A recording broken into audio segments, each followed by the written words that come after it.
That's a great question because one of the reasons why I'm so privileged to visit Antioch and a few other churches is just to observe and learn. And the question is, what is it that we at Quest Church in Seattle, what are we doing to kind of more deeply, thoughtfully engage issues of poverty locally and globally? I love that question because I think it also conjures up the spirit of collaboration. And one of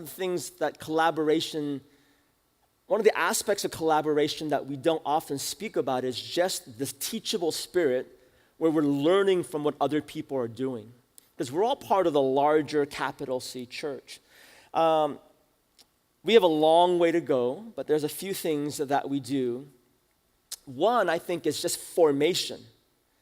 The larger conversation of formation is how are we forming people more deeply in the way of Jesus? So what you're doing here on Sundays, it's worship, but it's also part of our formation.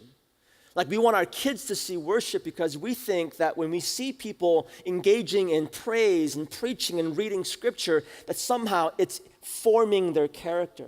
So one of the things that we do is teach. We think teaching, we think theology, we think preaching, we think scriptures, we think bringing people resources are really important. We think teaching seminars about issues of poverty, local, global, is also very important. We just hired a pastor about 2 years ago, a year and a half ago. And we hired this pastor because she brings in a particular passion that we were lacking in our church, and that was advocacy.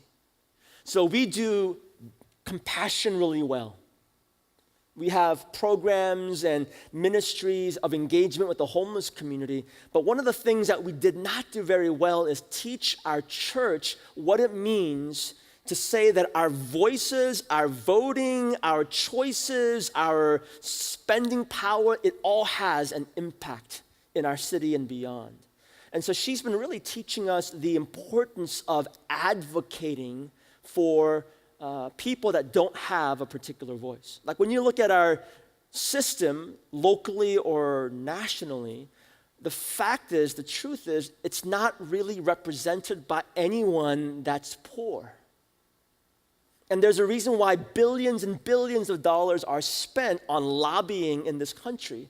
Now, I'm not suggesting that they're all bad. It's just that it's hard to be heard when people who don't truly empathize with what you're going through aren't advocating. And so we really need the church who care about larger issues, but we also have to care about issues of poverty.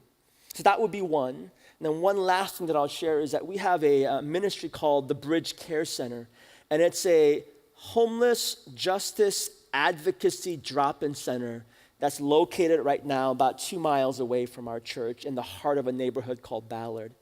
And it's very powerful. It's our opportunity to really engage people, looking at them in the eyes. It's resources that we give, it's training, but counseling. We've asked them for the past 10 years, we've been helping out with resources. And a few years ago, we asked them, what's the single most important thing that you need? And the majority of them said, we need advocates. We need people who believe in us, people that are willing to stand with us. And that's what the Bridge Care Center does.